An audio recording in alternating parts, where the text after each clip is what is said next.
Siège décidé, siège de la parti politique est inviolable. Mondou quitté, Nzetete, Libangate, Bakei n'a parlé du peuple. N'est-ce pas il dépêche Bakei n'a parlé du peuple. Bakei comme citoyen. Makambo électoral, il y a makambo institution, il y a peuple. Police a mis Chilombo, ba massacré, ou est massacre, ou est crime contre l'humanité.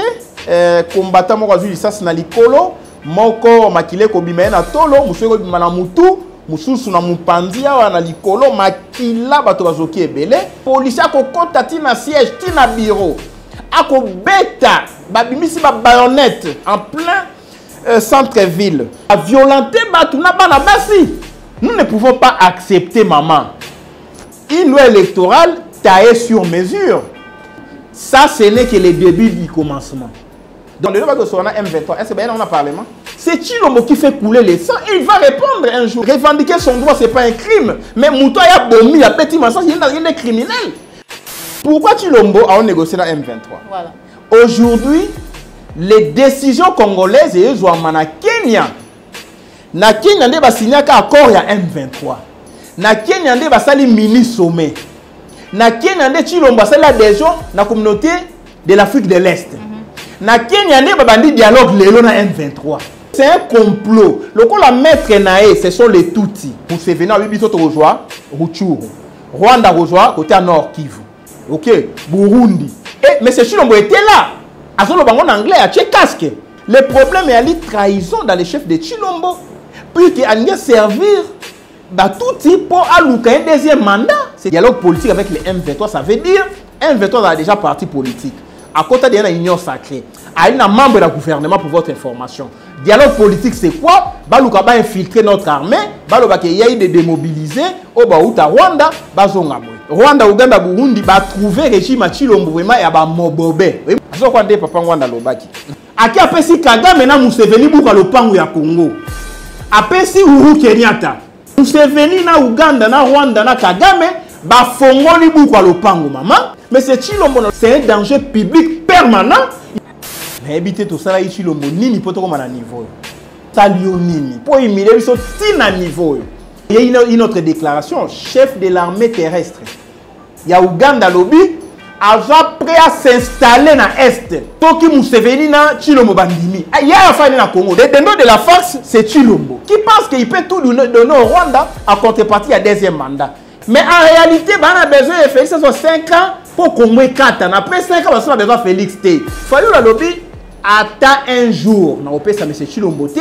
On a eu un consensus, on a été tout travaillé. Chilombo va partager le pouvoir dans le gouvernement. Amer, Belgique, moi, tout ça, l'élection est zatée. On est tombé en retard. Pour ça, il y a loi électorale réalité, loi d'identification et enrôlement des électeurs réalité, fichier électoral réalité, cartographie électorale réalité, les agents électoraux formés, kits électoraux exacté. Ce qu'on va même Chilombo a négocié na Fayulu, kabola pouvoir. Ça Fayulu a repartagé jamais pouvoir na M. Chilombo, même pas un jour. Et puis Mboso a okoya na Chilombo iba longola c'est une information. Donc Mboso a s'agité, chit ya Mboso, union sacrée par na cible.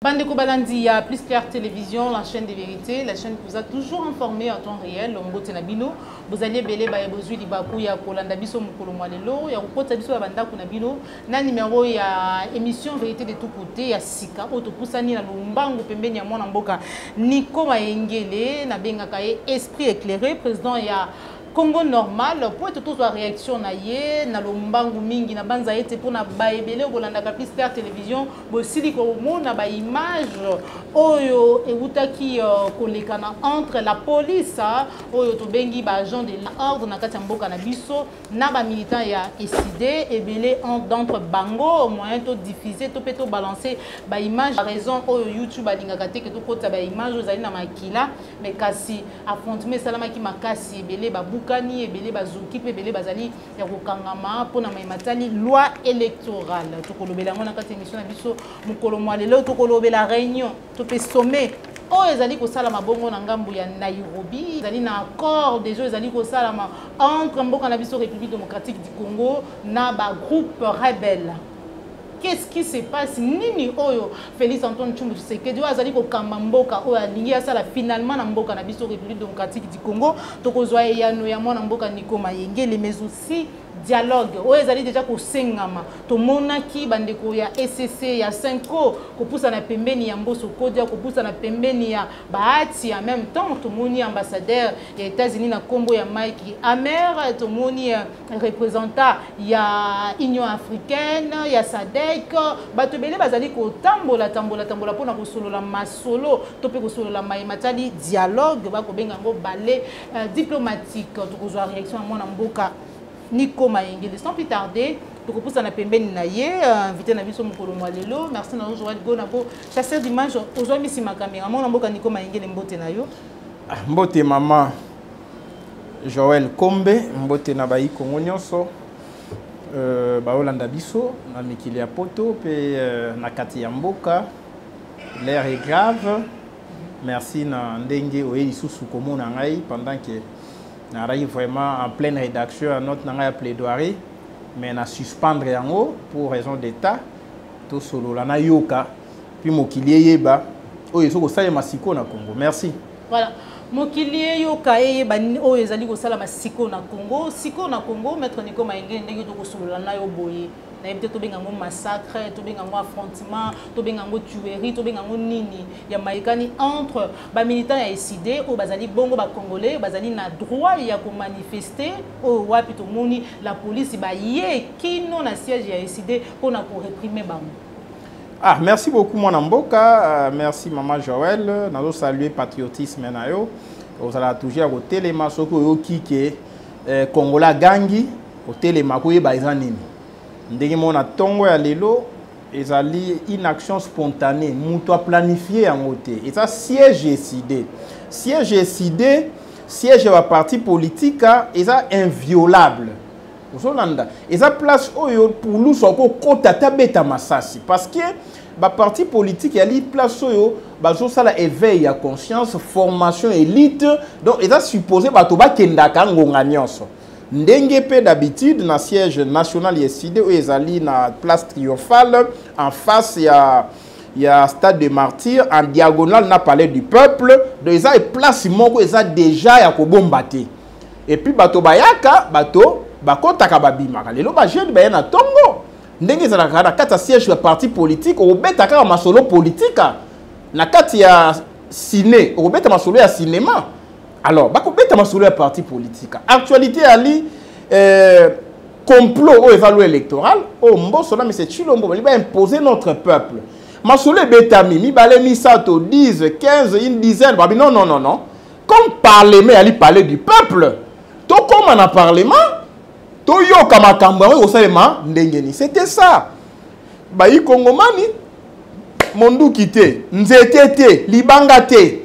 Bakei na parler du peuple ndenge bato ide pesa bakenda ka parler du peuple bango bakenda kana ba moto bako kenda ba cocktail molotov oyo monsieur Kabuya lobaka to na ba cocktail molotov surtout lobike eyinde ko inda mais biso to lokola bango te o ba ali ba va en guerre to pe ba ali ba criminel nous sommes des pacifiques bakei comme citoyens pona koyebisa na bato bako kende na parlement ba député bako kende na parlement et puis Mboso te boti kama seki makambo ya électoral ya lika makambo ya institution tellement makambo ya peuple waza na kati institution ali pe libanda ali pe na diaspora ali pe na mikila bapaya parce que ceux l'autre adopté par exemple que diaspora voter bako voter à partir de l'ambassade na libanda ya mboka au Hollande. Donc c'est une question qui concerne et les Congolais ba na mboka na ba libanda yango wana tango ba komi na parlement la police a monsieur Tshilombo ba massacré ou esalemi ya massacre ou esalemi ali crime contre l'humanité au moni ba pourchasser bango ba beti masasi ba zongsi bango na siège résistance esalemi ba beti masasi à balle réelle malheureusement on la ça va milili en réalité combattant moko azuli sasi na likolo moko makile ko bima na tolo musoko bima na mutu mususu na mupanzi awa na likolo makila bato bazoki ebele na siège ya IDPS policier akokota ti na siège ti na bureau akobeta babimisi ba baïonnette en plein centre-ville. Non seulement babeti masasi babeti ba cocktail molotov ba poignardé bato na ya parti SID ou ba congomani ba congolais simplement pour na bazo revendiquer droit na bango. Alors monsieur Tshilombo, je te mets en garde. Tu es banni, tu es bundi, oui, Salema. Oui, que tu vas répondre, tu es comptable.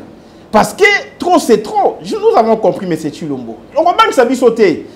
Parce que sous Kabila, tu zokaki, tu koufaki. Mais en péché, il te continuer au bunda. On a compris que tant que tu es bunda, monsieur Kabila, monsieur Tshilombo, abandonner qu'on combattre individu et non le système. Pour individu, à qui il est beaucoup dit. Mais le Tshilombo va continuer dans le système de répression, système de massacre. À l'époque, Kabila viola qui territoire, il y a un parti politique à MLC, MLP. Bah, Beta Massa, c'était dans le siège à Franck Dion. À l'époque, j'étais avec Franck Dion, au Zoka, au Koufa. Le petit Tshilombo a réédité, même exploit criminel, à qui était dans le siège décidé, il y a présent élu. À Beti Massa, si, bah, violenté, bah, tout n'a pas na basi. Donc, dès que tu as un massacre, il y a des combattants MLP.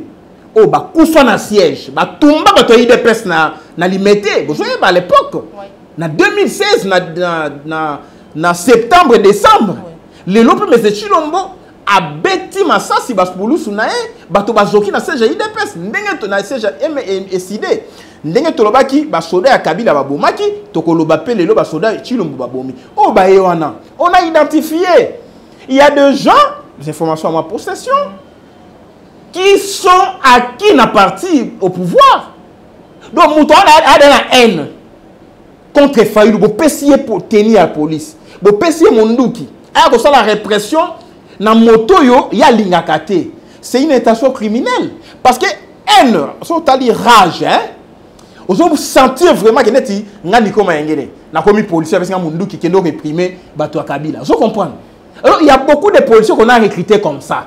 Bato à IDPS, bah, parlementaire debout, bah, tu as une formation recyclage en Égypte, bah, zongi, bah, là, tu vas tenir la police, comme Bali Bato, bah, ça, là, déjà politique, bah, bah, siège, bah, comportement, bah, bilomina biso, tant que tu as Nico Maengele, oh, Nico Maengele, bah, tu es au poignard. Donc, ici, j'exige une enquête internationale, parce qu'on doit établir les responsabilités.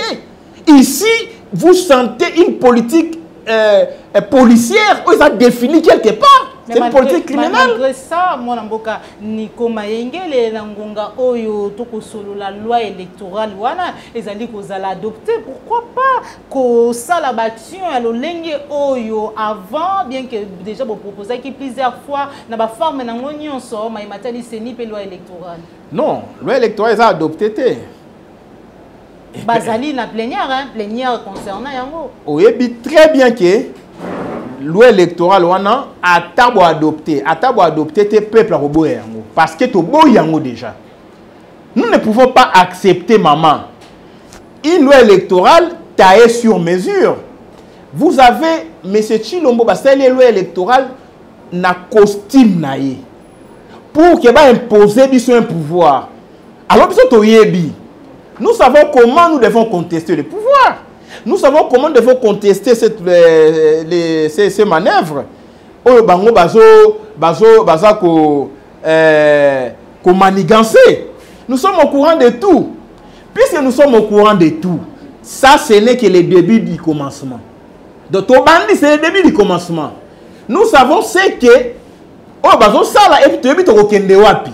Ne vous en faites pas. Na personne n'a plus de bango, tu as la réflexion. Mais bien non, il y a déjà besoin d'adopter on devait sur un M23. Est-ce que bien on a parlement? Donc pour dire quoi? Pour dire que nous pouvons dicter à Tshilombo une attitude à adopter, soit à Kimi, soit à abandonner la bêtise au sala. C'est la rue qui doit déterminer l'avenir. Apparemment, pas apparemment. C'est ça apparemment, réellement. Réellement, Tshilombo azobanga bisoté réellement. Parce que pour lui, voilà, voilà, nous devons créer ces rapports de force. On ne doit plus avoir peur du sang. Pour les sangs, quand les sangs coulent, c'est Tshilombo qui fait couler les sangs et il va répondre un jour. Mais vous savez que non, dans marche ya souka awa de 20 ans la kenda les sangs a coulé, mais kuna na l'Assemblée nationale ba fandisa denika dimawa azali lelo mokambi ya seni. Oui bien. Quand on fait un débat pour la libération, en fait quand on fait un combat pour la libération, il ne faut pas avoir l'habitude de faire la comptabilité des morts. Et qu'on l'embissa biso. Pour que la France ça la libérer, il y a combien de morts? Il faut tout bunda maman. Ba mémoire bato ba okufa, on a to honorer yango. C'est la lutte, c'est un processus. Sobino, motakufa ki lobby, le c'est obimi to okufa. Là vous créez la peur, la psychose. On ne compte pas le nombre de morts tant qu'on a pour une cause juste et qu'on sauve un million d'âmes. Alors ici, s'il vous plaît maman, oui, vous on mélange un peu beaucoup de choses. Oui, on ne peut pas nous amener à tout dire.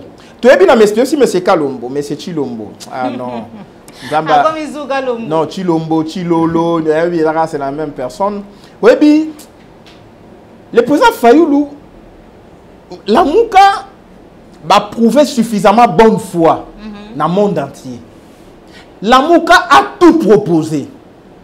Mais le limite, il y a combat, il y a proposition, et ça déjà, et mon anité, tu peux pas quitter, tu peux pas quitter, tu peux pas voter loi en athée, maintenant il faut jouer dans la loi en nombre. Ça veut dire? La loi en nombre, ça veut dire, est-ce que tu vas manifester 1000, il faut pas comme à 100 000. Est-ce que tu vas 10 000, il faut comme à 1 million. Vous comprenez? Là où on a tué David Kalala, si on met 1 million de gens dans la rue, pensez-vous qu'ils vont tuer 1 million de gens? Puisque Tshilombo va répondre un jour dans la Cour pénale internationale. Puisqu'un jour il va répondre dans le tribunal pénal international. Nous devons revendiquer son droit, ce n'est pas un crime. Mais Moutouaya Bomi, a petit massage, il est criminel. Nous devons continuer à dire à notre peuple, nous devons revendiquer, mais en grand nombre. Nous devons revendiquer, mais tant qu'il était, non. Soit on exige leur départ une fois pour toutes, soit on nous tue nous tous. Puisqu'on ne peut pas continuer à mourir à petit feu. Il faut mobiliser notre peuple. On a trop à Koufi. Demain, on dit Tobimi sous Babomi. Mercredi, jeudi, Tobimi sous Babomi. Samedi, Tobimi Babomi. Finalement, même Bato va soutenir. Non. Le monde entier, on était non, trop, c'est trop. Donc, Tshilombo est criminel. Il faut créer une opinion sur le plan interne et externe. Mais Bato va Koufa. Pour que biso to honorer bango il faut to libérer mboka to samisa bato bazo kufa to ko bangate oh non moto kufa ki dava kufi oui paix à son âme nani Osimu Kenda kufa paix à son âme mais Kabila on a fini par les chasser mort à Osimu Kenda ça payé c'est le départ de Kabila mais avant qu'il a recruté mon qu'on a biso mais c'est Tshilombo a simbisi eloko ngo oh Tshilombo a connu la même méthode so Tshilombo boya ki nae pouvoir cadeau oh Kabila simbisa e. Mais le comité, mais le Kabila est dehors. Mais le Kagame n'est pas au Congo. Donc pour dire que la personne qui nous a trahis ici s'appelle M. Kabila et M. Tshilombo. Mais nos morts ne nous ont pas trahis puisque ça payé. C'est le départ de Kabila en recrutant avant son départ un valet pour nous imposer le schéma qui est aujourd'hui. Donc on a recommencé les combats à zéro, n'oubliez pas ça. Tout ce qu'on a fait contre Kabila, Osimu Kenda Koufi, Shadrach, Kapangala, Méchad Kapangala, Bakufi, pour dire que combat est produisant qui déjà départ à Kabila, mais Kabila nous a laissé son patin qui continue à faire appliquer les mêmes méthodes. Donc, les mêmes causes produisent les mêmes effets. Le corps a les mêmes causes, les effets peuvent les mêmes. Cause est là qui tombe na Kabila occupation. Tshilombo pa eka na Kagame occupation. Tant to telemari Kabila pour occupation to kufaki. Tant to telemari pe Tshilombo pour occupation to vendre okufa. Et les effets, il faut que tu aies Tshilombo kende. Donc tu comprendras que il ne faut pas créer un contexte hors contexte sous peine de créer dans les de tomber dans les prétextes. D'accord. Matondo mingi mona mboka niko maingelo uti loba awa eloko moko ya mutu obi Félix Antoine Tshisekedi akobanga binoti. Azali ko banga ba opposante, azali ko benga ko banga ba combattante, azali ko banga ba résistante. Mais kasi parce que azali ko banga binote, azali ko banga par contre ba M23 nangonga auto azali ko solola. nganayo ba congolais bazali kolanda biso azali na ngambu ya Nairobi bisika wapi akei ko négocier na babomi oyo wapi ye moko amona ki ate ezalaki important acha état de siège pour être ba massacre na ba tuerie et si lelo onini pousser lelo pour être akende ko négocier na bango. Maman Joël Kombe na ebisaka on habitant Chilo baki au signature il y a des joueurs à Congo na communauté des États Afrique de l'Est na ebisaka on dit non. Ça, c'est l'officiel, la théorie des apparences. En soumet, on négocie dans M23 dans Nairobi. Naibisa qui va déléguer dans Nairobi. Tu te rappelles, maman? Oui. Le lobby n'a pas ça. Pourquoi tu l'ombo à on négocier dans M23? Voilà. Les dessous des cartes, c'est quoi? Pourquoi il refuse de parler avec Fayoulou pour la réforme? Nous, Fayoulou, il faut réformer l'armée, la police, système de défense, sécurité. Cours constitutionnel, de CENI, tout ça, pourquoi adhérent à côté? Parce qu'aujourd'hui, les centres de décision se trouvent à l'étranger. Aujourd'hui, les décisions congolaises, elles sont en Kenya. N'est-ce pas ça qu'on joue, maman? Na Kenya, on a signé un accord à Nairobi, na Cameroun. Na Kenya, on a signé un accord à M23. Na Kenya, on a signé un mini-sommet. Na Kenya nde Chilombo c'est des gens na communauté de l'Afrique de l'Est. Na Kenya nde babandi dialogue lelo na M23. Uhuru Kenyatta, Kenya c'est un état avec les Tutsi, ba na pouvoir. Ouganda ba Tutsi ba na pouvoir. Rwanda ba Tutsi ba na pouvoir. Burundi il y a aussi des Tutsi. Les M23 sont des Banyarwanda. Vous comprenez que c'est un complot. Le qu'on la mettre naé, ce sont les Tutsi. Oui, quand nous nous battons pour ces pays, nous, tu as bassé à tout ité. Vous avez une maman. Tu as une belle famille na Rwanda. Tu as une bof na Rwanda. Tu as un kilo na Rwanda. Mais bango, bana bassi na Rwanda, bana belle famille na Rwanda, bana kilo na Rwanda. Donc, ce qui est Rwanda lobby, il faut ba yoka. Vous avez nde ba qui négocier avec les Tutsi Power international pour nous imposer un schéma. Le schéma c'est lequel? Processus de balkanisation est déjà entamé. Monsieur Chilombo, Kagame et Museveni, ça a ministre sommet na Goma. À partir de ministre sommet, on a tindé qui image. Nani Museveni a eu bisoto rejoint Rutshuru. Rwanda rejoint côté nord Kivu. Ok, Burundi. Et monsieur Chilombo était là. À son en anglais, à tché casque. Na tindé lio. Donc ici, le problème est à la trahison dans les chefs de Chilombo. Puis qu'il a servir. Bah, tout type pour allouer un deuxième mandat. C'est ça la vérité. Donc, ce qui s'est fait aujourd'hui dans Nairobi, dans Kenya, pourquoi on s'en a tout type? Pourquoi on s'en a M23? On va considérer comme une composante étatique. Parce que M23, comme force négative, il faut l'éradiquer. Il y a une résolution des Nations Unies où le lobby, il faut éradiquer la force négative. Mais bon, on négocie la force négative, donc on va aller la force négative. Donc, qui chasse à avoir force négative, M23 comme force négative. Ceux qui chassent à aller comme État, donc M23 comme État. Parce que M23 ali na Rutshuru azo contrôler, ana ba territoire où azo contrôler maman Joël Kombe. Ali na armée na Congo. Wa lobby que ceux qui les FARDC ba koti na ba na biso to riposter. Donc tout ça ils ont l'accès Chilombo azo négocier na ba parrain na ya pouvoir Kagame Museveni na Uhuru Kenyatta oyo ba li derrière M23 pour que M23 ba ben un dialogue politique. Dialogue politique avec les M23, ça veut dire M23 a déjà parti politique. À côté de la union sacrée, à une membre du gouvernement pour votre information. Dialogue politique, c'est quoi? Balouka va infiltrer notre armée, Balouka il y a eu des démobilisés au Baouta Rwanda, Bazongamwe. Il y a eu des militaires au Kagame, au Bazana Rwanda, sous le label M23, Bakouta armée, dans la police, tout ça. Balingi va infiltrer ici social davantage de l'entreprise publique, c'est ça le dialogue politique. On ne peut pas parler de dialogue politique sans parler du partage des postes. Par exemple, dialogue politique, bah imposer Chilombo. Et Chilombo, non, à mon avis, qui est ce président de Baranante? Eh, Kagame a retourné à village na Congo? Oui. Rwandais a aéroport international à Goma? Oui. Or, il y a Maniema, na Kivu, ils ont exploité na Rwanda? Oui. Ouganda a retourné à Banzela na Congo? Oui. Burundi a retourné à chemin de fer na Congo? Oui. Et Rwanda va faire la pont entre Congo-Brazzaville na Kinshasa. Congo-Brazzaville, Sassou na Kinshasa, tout ça la pont.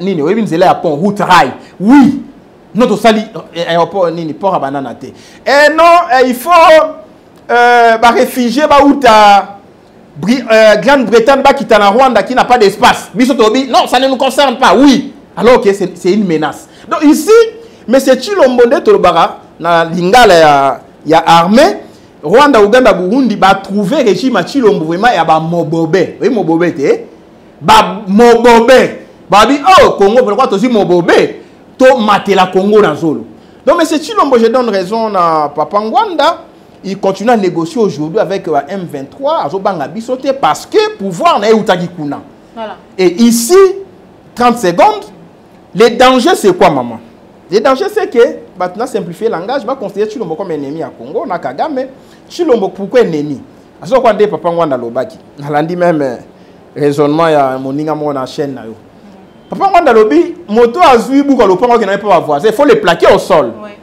ozoye baté maman oui. Mais si quoi buka lopango ya ngotala zo livre ya libuka lopango gona zwanga bien zwanga kwa buka lopango ya munene et quoi ça là 100 000 pages Hollanda si quoi buka lopango lopango ya li Congo si quoi buka lopango Tshilombo ayibi yango azokende nango mbangu na Rwanda aki apesi Kagame na Museveni buka lopango ya Congo apesi Uhuru Kenyatta si Kagame buka lopango ato comme na maboko ya ba étranger ba paya Museveni na Uganda na Rwanda na Kagame ba fongoli buka lopango mama na kati yono moni yana makomi et ilokola ba kombo na biso yali na buka lopango ya Congo to ali 100 millions la nanga yi très bien peuple 100 millions bazui buka lopango yana ba kombo na biso na kati 100 millions Nico Maengele Joël Kombe Gona Epenge to na kati buka lopango ba pesi Kagame Museveni Kagame bandi ko kata ba fei akati Ruchuru akati Nord Kivu akati Beni mais na kati wana ba kombo ya bato na kati siko foto kanga monsieur Tshilombo to botola lobuka lopango to kanga Kagame to botola ba fei bango ba kati po moto so tala ngago na bango de fei na ngai ba ke na suka na partout za ka vierge au moins na buka lopango na suka la vierge bando koma banya Rwanda ba congolais banya Ugabu banya nya ba comment kota ba na buka lopango si quoi on a les dangers c'est ça le dialogue politique avec les M23 ba reconnaître tous les Rwandais comme les Congolais ba kota comme na buka lopango et comme ma copropriété à République yango Tshilombo lobaki les banya Rwanda sont des Congolais donc ceux qui to tiki Tshilombo to plaqué au sol Ndenge Papa Ngwanda lobaki paix à son âme des res mémoire mais c'est pas ko kata ba fei nyonso ya buka lopango ba ko koma ba kombo ya Rwanda ba Rwandais ba Ugandais ba Burundais et finalement to cause perdre Congo yango mo na Kasai ba zolo mo Kasai ba OK Katanga po ba Rwandais ba ko sa bilanga na Kasai donc ici mais c'est Tshilombo na lobi on a Canal Presse c'est un danger public permanent il faut to kanga to boto la buka lopango to tala ba na idea ba longoli ba kombo na buka lopango pour to revendiquer to zongisa yango voilà pourquoi moi so na biso ya lité pour zo mona biso tina te fayu la na manduki te Nico Maengela lo barabe koloba siko ko biso na valeur so to bimisi ba congolais non pas pour to solana mais pour na to sukumae donc to comme na phase wana bato bazoki na siège to bele la milimo bato nini makila wana bato bakufa to évoquer makila na bango bateleme la Tshilombo tout boto la République et les M23 doivent être considérés comme force négative à éradiquer et nous allons éradiquer ça puisqu'ils ont été défaits avec Mbouja Mabé. Tshilombo c'est ici bango pour le processus de balkanisation c'est clair. Mais il y a que proposer des boni parce que toyebi était Uganda ba def bazali Kagame pe azali na ba oyaye ba groupe rebelle oyo ba ya ko batama ko semer terreur na kati mboka na biso ba congolais bazali ko mituna wana eloko nini est-ce que zali envoûtement parce que l'autre fois toyoka président de la République ko loba il a été envoûté qu'est-ce qui s'est passé loko nini penza zali ko mema mwana mboka Félix Antoine Tshilombo Tshisekedi kino na niveau oyo akoma ko sala makambo ya lolenge oyo oyebi maman na habité tout ça là Tshilombo nini poto comme na niveau mais c'est Félix to sala yo nini to sali yo nini po imile biso tina niveau oyebi otuni question motuya mais chef d'état-major moi na ya Museveni oyebi ki ba auto pesa retraite Museveni a préparé comme président de la République. Léon Natongo, il y a une autre déclaration, chef de l'armée terrestre.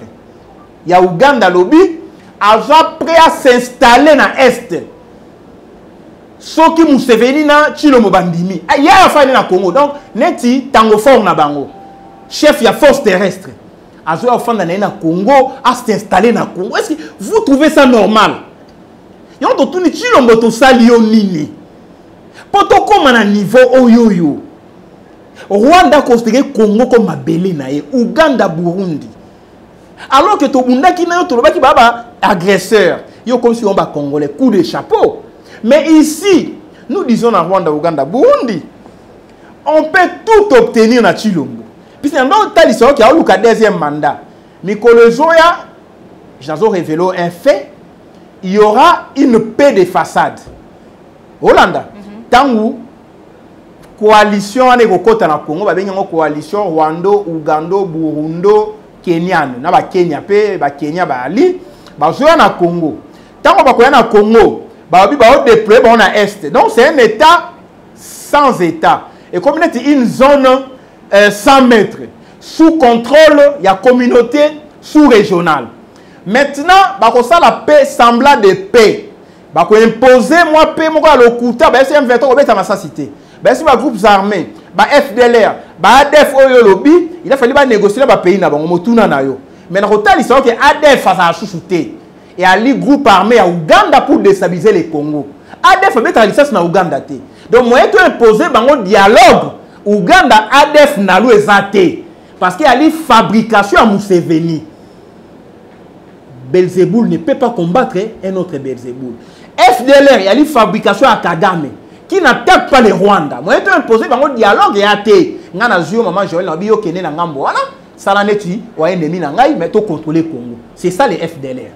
Donc ici maintenant les dindons de la force c'est Chilombo qui pense qu'il peut tout donner au Rwanda en contrepartie à deuxième mandat. Il y a un moment les accords là, bakoya oh non voilà, on a imposé la paix, au moment où on a est, état de siège et Sili, une élection, Félix a eu 90% à Est. Hollande. Mais en réalité, on a besoin de Félix, ça soit 5 ans pour qu'on ait 4 ans. Après 5 ans, on a besoin de Félix T. Moni penda ke banda Congo banda, nanu bazwa président lokola Félix T. Kagame na Museveni babi, balukele 5 ans. Il faut un processus de façade, il y a paix, et puis on a pacifié l'Est. En prévision élection, basé les éléments de langage pour la campagne électorale, celui qui va passer deuxième mandat, 5 ans, ils ont vraiment Congo et Katani physiquement. Côté comme État, côté comme État. Il y a Moscou Fayoulou. Quand on sort une stratégique, on a identifié les dangers. Tout le monde, les dangers, c'est ça. Pour on contraindre les ballons, on demande ça. On prend l'argument à notre peuple, le peuple doit s'autodéterminer. Et comme le peuple, il faut appliquer l'article 64. Puisque dans la technique de négociation, on a tout proposé pour quitter, on recourt, parce que moi la tautologie, il y a force populaire. Et il faut tout appliquer l'article 64, degré ou de force. Chilombo a koyoka. Nzela, mais on a tenté de dialoguer, ou bien Luka réforme, il va fuir ensemble avec Kagame. Je vous l'ai dit, Kagame va fuir. Il prépare son fils aussi. Na Congo Brazzaville, au moment où il peut Sassou a préparé Denis Christelle Sassou. Kagame qui a vu 12 000 km, 12 000 hectares na Congo Brazzaville. Encerclé, ils sont partis à Congo central. Aux Hollande, Angola, le non. Toujours c'est la carte Rwanda à se déployer. Vous pouvez 12 000 hectares. Comme à la frontière d'Angola, côté Agnari, il y a Kivet, beaucoup de monde. Gabon, à mettre en garde pour imposer petit-fils à Bongo, à Libongo. À comment il est à la frontière. Et Gabon, à Libongo, a bloqué la frontière. Donc ici, l'enjeu est tout international. Il va contrôler toute l'Afrique. Il y a un moment en Afrique d'ici d'abord, Rwanda côté na SADC.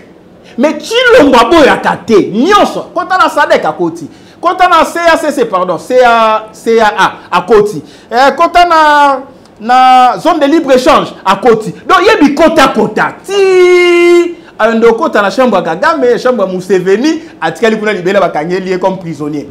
Merci beaucoup, Maître Nico Maïngé, l'esprit éclairé, président Congo Normal. Donc, comme il y a une émission pour finir.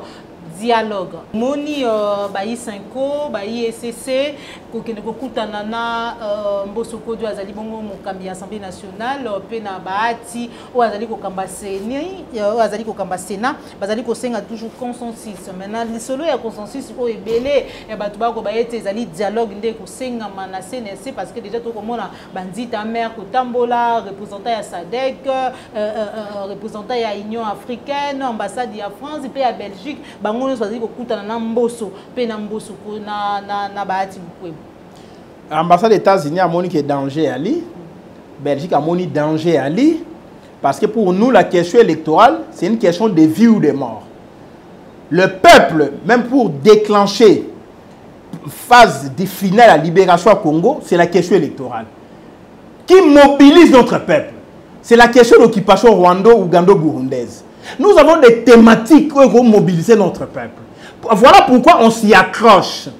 Vous voyez, Museveni, Nani Kagame, bazo jouer na naïveté à Chilombo, bazo jouer na degré élevé à trahison à Chilombo, bazo jouer na le koso ya bokunzi à Chilombo. Si koyo est aveuglé par toi IDPS, bazo mona lisusu ennemi, vrai ennemi té. Si koyo biso to identifier vrai ennemi. Si koyo ba mère bazo banga. Belgique azo banga, ils sont des alliés à Félix na ba Rwandais. Bazo banga, Fayulu. C'est au tiki et que bazu consensus té et copété aux Hollandais. Maintenant bazo luka si on a le consensus ba tripatrouiller na schéma wana. Donc balingi basala neti ba laksa que voilà consensus bo luka tala yango et petit ba accompagner Chilombo. Non, c'est pas ça. Fayou la lobby attend un jour na opesa monsieur Chilombo té na luka consensus na été tout travailler na ye Chilombo luka ba partager pouvoir dans gouvernement amer Belgique ba oloba moyen to ça élection exacte monitor na retard ndé ba imposer kadima loi électorale réalité loi identification et enrôlement des électeurs réalité fichier électoral réalité cartographie électorale réalité les agents électoraux ba former té ba kit électoraux exacte ce que ba luka ba même Chilombo à négocier na Fayulu ba kabola pouvoir. Yango yoki ba bande idée à dialogue politique M23 comme mouvement militaire alors qu'il y a combien de partis politiques après ba souka nos positions non armées.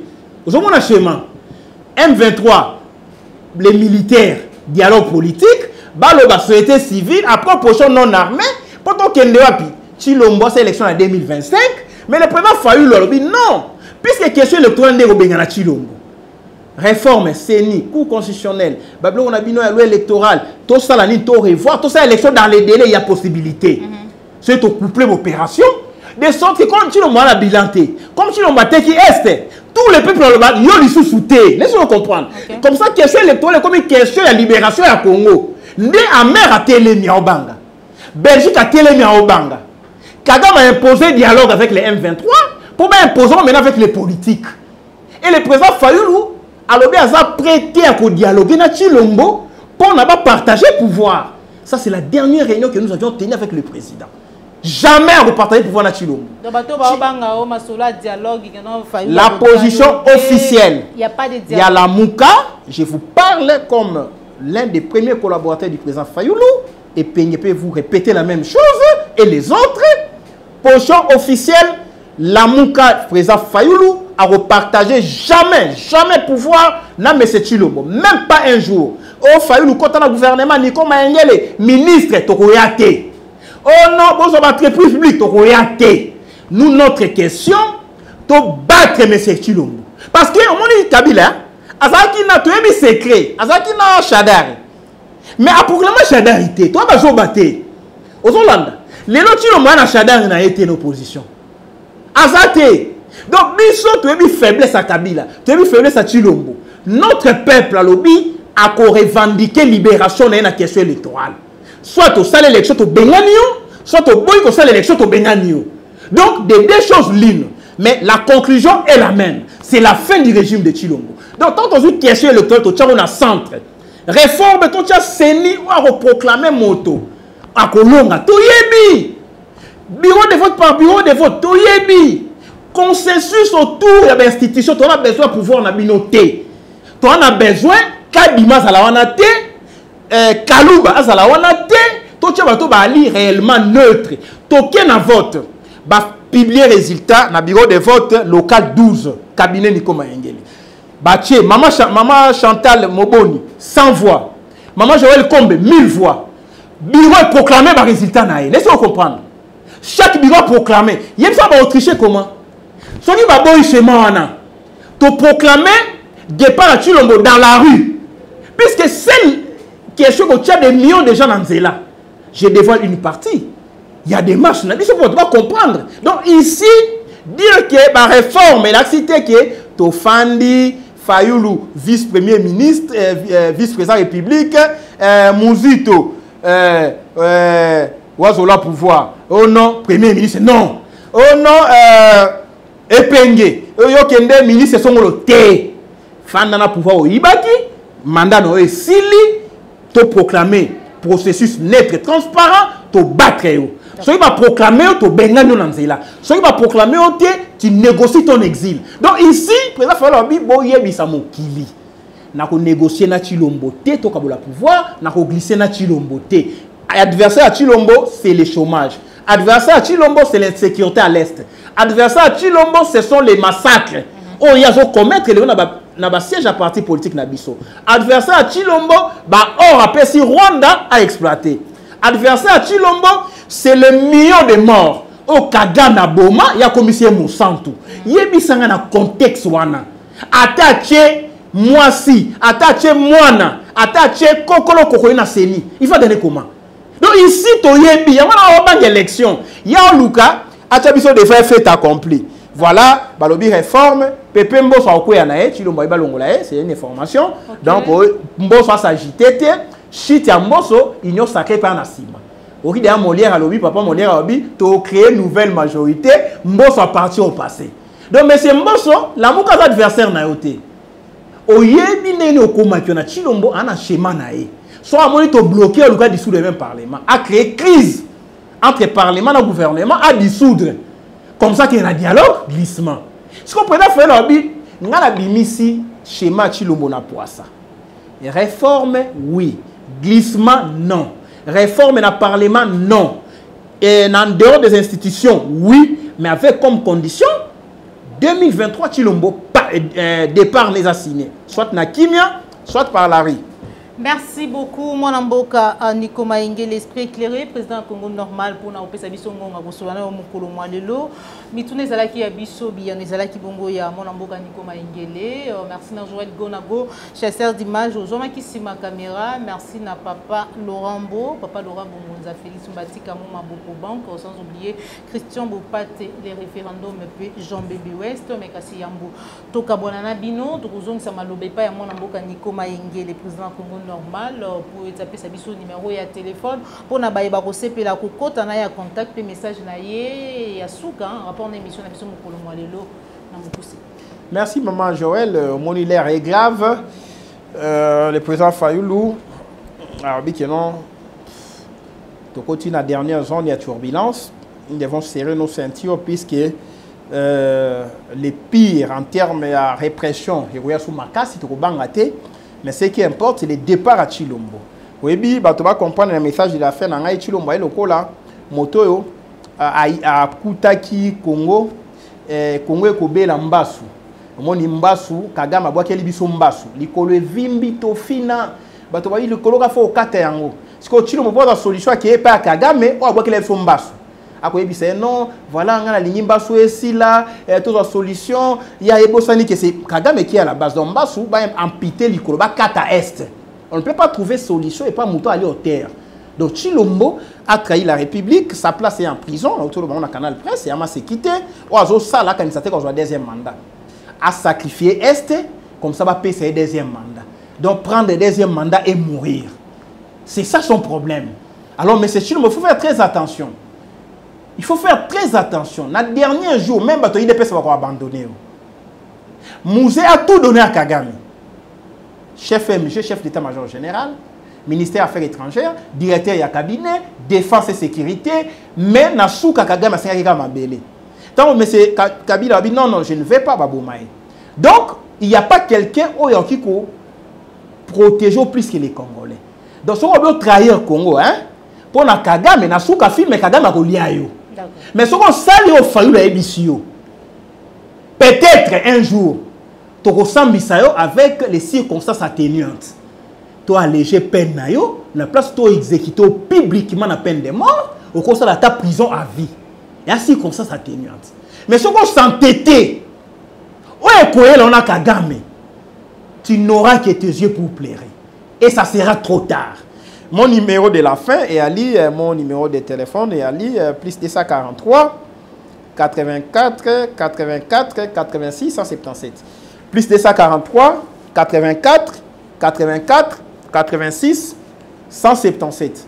Donc, tu as décidé, tu as la mouka, tu continues Bitumba, tu as Zoki, tu as kende na hôpital. Donc, il y a des morts, il y aura un communiqué officiel, soit il y a SG de Vos Kitoko, soit na cabinet à président Fayoulou, rendre public liste à blessés. S'il y a des morts, il y a eu autant de morts, autant de blessés par rapport à un massacre. Et ça, les millions de sièges décidé en face à Palais du Peuple. Et ces crimes-là, ils ont documenté. Un jour, Chilombo doit répondre devant les instances compétentes de toutes ces exactions-là, puisque aucun crime ne restera impuni et nous allons continuer notre combat. Mais c'est Chilombo, tu es banni très bien. Oh, ça là, ils ont intimidation. Au banc, ça a sauté. Au banc, ils sont plus au Kima. Tu es bissu en haut, l'élo, tu as lu le 22, oui. Si je ne m'abuse pas. Le 22 avril. Kanga message na bissu. D'accord, non, ça na M23, tu as annulé en haut. D'accord, nous sommes Rwanda, Ouganda, Burundi, on va revenir sur ça après la révolution rupture. Et qu'il y a soit par voie des élections, soit par voie de la rue. Nous, tout est bien ça là. Donc, messieurs, Batoyapoto, Batouani, Bobangate, hein, toujours qu'il y a la libération à Congo. Soit na kimia, soit na force. Et ça viendra. Cette fois-ci ou jamais. Bafwa, bachala. Merci beaucoup de Tokutani Bongombala ya Simbasoki Kolo abateli biso sepela ki na émission oyo like pe partager yango ezali mbala liboso Olanda maman Joël Kombe na kati ya Plus Clair Télévision la chaîne de vérité ko bosanate ko s'abonner. Merci na Joël Gona Cordo pe mafuiku popo la yombe. Au revoir.